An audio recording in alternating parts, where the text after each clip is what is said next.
பழங்காலத்துல குளத்து பக்கமா போகக்கூடாதுன்னு பெரியவங்க சொல்லுவாங்க. அதுவும் குறிப்பா சின்ன பிள்ளைங்க. அது ஏன்னு தெரியுமா?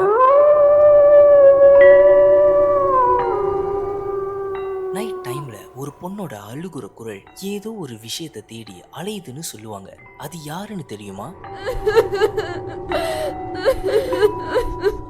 ஒரு தாயோட பாசத்துக்கும் ஒரு பொண்ணோட காதலுக்கும் நடுவுல மாட்டி சாபத்துக்கு தள்ளப்பட்ட ஒரு நபர். மேல் உலகத்துக்கும் போக முடியாம கீழேயும் நிம்மதியா இல்லாம தவிக்கிற ஒரு ஆத்மா. இவளுக்கு கொடுத்த ஒரு பெயர் தான் லியோரோனா. என்னடா படத்தோட பெயர்லாம் சொல்றேன்னு பாக்குறீங்களா? ஆக்சுவலி இது படத்தை தாண்டி உண்மையாவே உலகத்துல வாழ்ந்துகிட்டு இருக்கிற ஒரு பேய் தான். சில பேய்களோட கதையானது ஒரு வகையில நம்ம வாழ்க்கைக்கும் தொடர்புடையதுதான்னு எனக்கு இவளோட கதையை படிக்கிற அப்போதான் தெரிஞ்சிச்சு. நான் ஏன் இதை சொல்றேன்னா, வாழ்க்கையில நமக்கும் நடக்கிற சில கொடுமையான விஷயத்தினால ரொம்ப கோபம், ஸ்ட்ரெஸ், பொறாமை, பேராசை இது எல்லாமே வரும். ஆனா அப்படி வந்த உணர்ச்சியானது நீங்க ரொம்ப லவ் பண்ற பர்சன் இல்லாம போனதுக்கு ஒரு காரணமா இருந்துச்சுன்னா எப்படி இருக்கும்னு கொஞ்சம் யோசிச்சு பாருங்களேன். அந்த ஒரு குற்ற உணர்ச்சியிலே வாழ்க்கை ஃபுல்லாவே நீங்க வேதனையில தவிப்பீங்க. அப்படிதான் இவளோட கதையும் இருக்கும். ரொம்பலாம் இன்ட்ரோடக்ஷன் கொடுக்காம இப்போ வாங்க வீடியோக்குள்ள போவோம்.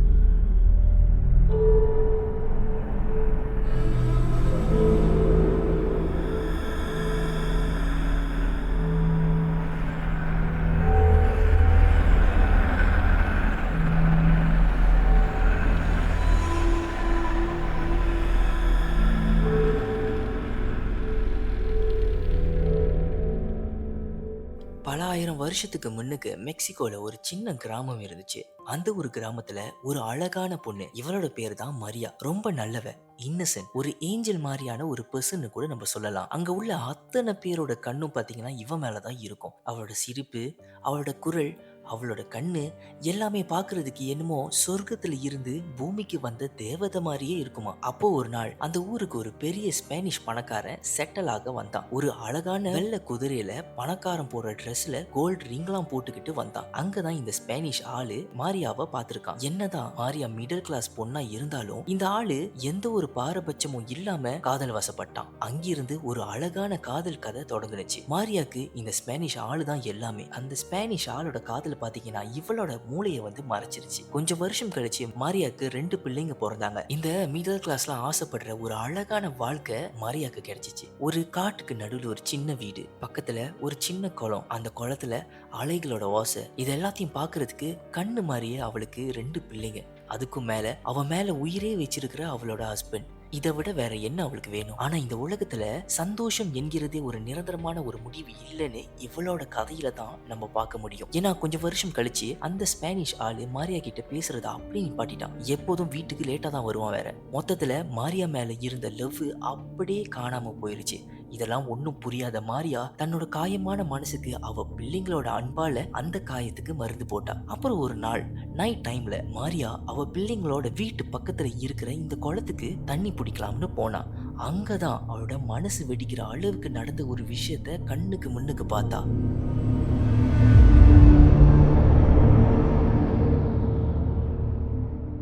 ஒரு பணக்கார பொண்ணு ஒருத்தங்கிட்ட பேசிக்கிட்டே இருந்தான். அதுவும் ரொம்ப க்ளோஸாவே பேசிக்கிட்டே இருந்தான். பாக்குறதுக்கு என்னமோ ஹஸ்பண்ட் ஒய்ஃப் மாதிரி தான் இருந்துச்சு. சரி இவ யார்கிட்ட தான் பேசியிருப்பான்னு நோட்டம் விடுறா. அப்போதான் தெரிய வந்துச்சு அது மாரியாவோட ஹஸ்பண்ட். அவளுக்கு அழுகையானது தாங்க முடியல. இவன் தான் அவளோட வாழ்க்கைன்னு நினைச்சு காலத்தை கழிச்சா அந்த வாழ்க்கையே பொய்யா ஆச்சுன்னு ஒரு விரத்தில அவளோட மனசு சுக்குநூறானுச்சு. அவளோட கோபமானது எரிமலையா வெடிச்சிச்சு. பக்கத்துல இருந்த அவளோட பிள்ளைய அந்த குளத்துல கழுத்தை பிடிச்சி உள்ள அமர்த்தினான். பிள்ளையும் மூச்சு திணறிக்கிட்டே அம்மா உங்களுக்கு என்ன ஆச்சு விடுங்கம்மான்னு கத்துனாங்க, கதறினாங்க. ஆனா அப்போ இருந்த மாரியாவோட நிலைமைக்கு அவளோட பிள்ளைங்க பேசுறது எதுவுமே காதுல கேட்கல. முழுசா அழுத்தி பிள்ளையோட கதையை முடிச்சிட்டா. அதுவும் அவளோட 2 பிள்ளைங்களோட கதையும் முடிச்சிட்டா. கொஞ்சம் நேரம் அவளோட கோபம்லாம் தணிஞ்ச உடனே தான் அவளுக்கு புரிய வந்துச்சு அவளோட பிள்ளைங்க தன்னோட கோபத்தால கொன்னுட்டா அப்படின்னு. அப்போ அவ கதறி கதறி அழுந்தா. செத்து போன அந்த பிள்ளைங்களை அவளோட கையில ஏந்தி எப்படியாவது உயிர் பிச்சை கூட்டுன்னு கடவுள்கிட்ட கெஞ்சினா. அந்த ஒரு நாள் முழுக்க அழுததாலே என்னமோ தெரியல, அடுத்த நாள் காலையில மரியாவோட பிணமானது குளத்துக்கு ஓரத்துல இருந்துச்சு. கூடவே அவள் 2 பிள்ளைங்களும் குளத்துக்கு மேல மிதங்கிக்கிட்டு இருந்தாங்க. மக்களும் செய்ய வேண்டிய சடங்குலாம் செஞ்சுட்டு நைட்ல நிம்மதியா தூங்கலாம்னு போனா ஒரு பொண்ணோட அழுகுற குரல் குளத்துக்கு பக்கமா கேட்க ஆரம்பிச்சிச்சு. அந்த நைட் டைம்ல கிராமத்துல இருக்கிற யாருக்குமே பாத்தீங்கன்னா மாரியாவோட குரல் ஞாபகம் இல்லாததால வேற யாரோ தான் அழுவுறான்னு நினைச்சு அந்த குளத்து பக்கமா போனா,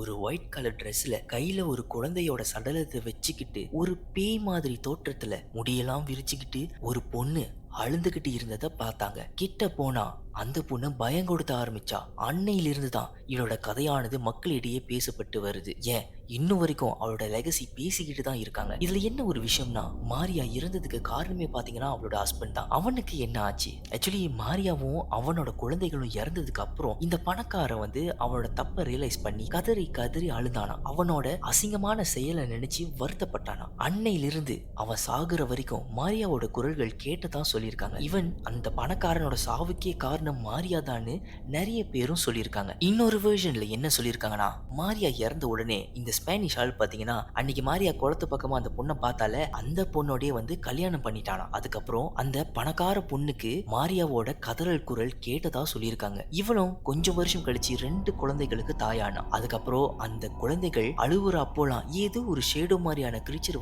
பார்த்ததா அந்த ஸ்பானிஷ் ஆளும் சொன்னான். அந்த பணக்காரி பொண்ணும் வேற சொன்னா. ஒரு நாள் நைட் டைம்ல அந்த 2 குழந்தைகளும் காணாம போனாங்களாம். அப்போன்னு பார்த்தா இந்த பணக்காரி பொண்ணு கதறி கதறி அழுந்தா.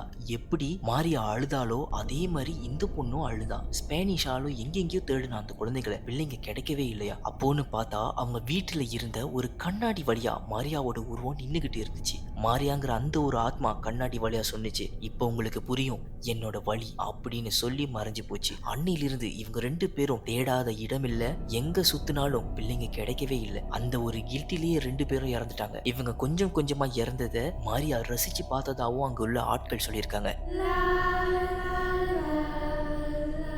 இது மட்டும் இல்ல, இன்னொரு வெர்ஷன்ல மாரியா சாகுற முன்னுக்கு அவளோட ஹஸ்பண்டோட ஜெனரேஷனுக்கும் பாத்தீங்கன்னா சாபத்தை கொடுத்தாலாம். அதுக்கப்புறம் அந்த ஸ்பானிஷ் ஆளை தாண்டி அவனோட மொத்த பரம்பரையும் மாரியாவோட சாபத்துக்கு தள்ளப்பட்டாங்களாம். யார் யாரெல்லாம் கல்யாணம் பண்றாங்களோ கொஞ்ச நாள் கழிச்சு அவங்க பிள்ளைங்க காணாம போறதும் இவங்க 2 பேரும் இறந்து போறதும் அந்த மாதிரியே ஓடிக்கிட்டு கடைசி வரைக்கும் அந்த ஜெனரேஷன் உருப்படியாவே இல்லையா. மாரியாவோட ஆத்மா சாபமிடப்பட்டிருக்குன்னு சொல்றாங்க. ஆனா அவளுக்கு கொடுத்த சாபம் கடவுள் கொடுக்கலையா, சாத்தானும் கொடுக்கலையா. அது அவளோட செயலுக்கு தனக்கு தானே கொடுத்துக்கிட்ட ஒரு தண்டனையா. இன்னும் வரைக்கும் அவ நைட் டைம்ல அவளோட பிள்ளைங்களை தேடி குளத்து பக்கமா அலையிறான்னு நிறைய பேர் சொல்றாங்க. அதுவும் சரியா மிட் நைட் டைம்ல. இதனாலதான் அந்த காலத்து பெரியவங்க எல்லாமே சின்ன பிள்ளைங்களை நைட் டைம் வரைக்கும் வெளியே சுத்தக்கூடாதுன்னு சொல்லுவாங்களாம். அப்படி ஒரு வேளை இவங்களாம் மீறி அந்த பிள்ளைங்க குளத்து பக்கமா நைட் டைம்ல போனா மாரியாவை பார்ப்பாங்களாம். அவளோட பிள்ளைங்க மாதிரியே மாரியா நினைச்சுக்கிட்டு கட்டி அணைச்சுப்பாளாம்.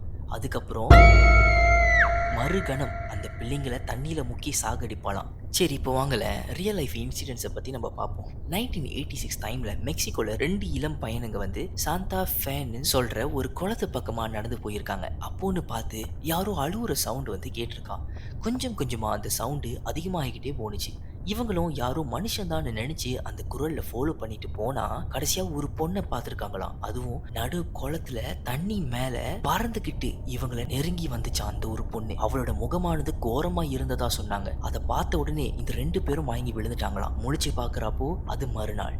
அந்த பொண்ணை பார்த்த அடையாளங்கள் எதுவுமே இல்லையாங்க. ஆனா அவங்களோட சட்டையில ஒரு வித்தியாசமான சின்ன பிள்ளையோட ரத்த கரையோட அச்சு இருந்துச்சுன்னு சொன்னாங்க. அதுக்கப்புறம் இன்னொரு இன்சிடென்ட் டெக்சாஸ்ல 1991ல நடந்துச்சு. ஒரு லாரி டிரைவர் விடிய கால 2 மணி அளவுல ஒரு பொண்ணு பிரிட்ஜ் பக்கமா போய்கிட்டு இருந்ததை பார்த்துருக்காராம். அங்கிருந்து இந்த பொண்ணு கீழே இருந்த ஒரு குளத்துல குதிச்சுதான் சொல்லியிருக்காரு. அதுக்கப்புறம் இவரும் என்ன ஆச்சுன்னு போய் பார்த்தா அந்த பொண்ணு கீழே விழுந்ததுக்கான எந்த ஒரு தடயமும் இல்லையா. ஒரு அலறல் குரல் அவரோட காதுக்கு பக்கத்துல கேட்டுச்சு. பின்னாடி திரும்பி பார்த்தா கோரமான முகத்துல இவரை கொல்றதுக்கு வந்துச்சு அந்த ஒரு உருவம். இவரும் வேகமா லாரிக்குள்ள போயிட்டு கதவை சாத்திட்டு அங்கிருந்து அவ்வளவு வேகமா போயிட்டாராம். வீட்டுல போய் பாக்குறப்போ அவரோட லாரியோட கண்ணாடியில ஒரு குழந்தையோட கையச்சு இருந்துச்சாம்.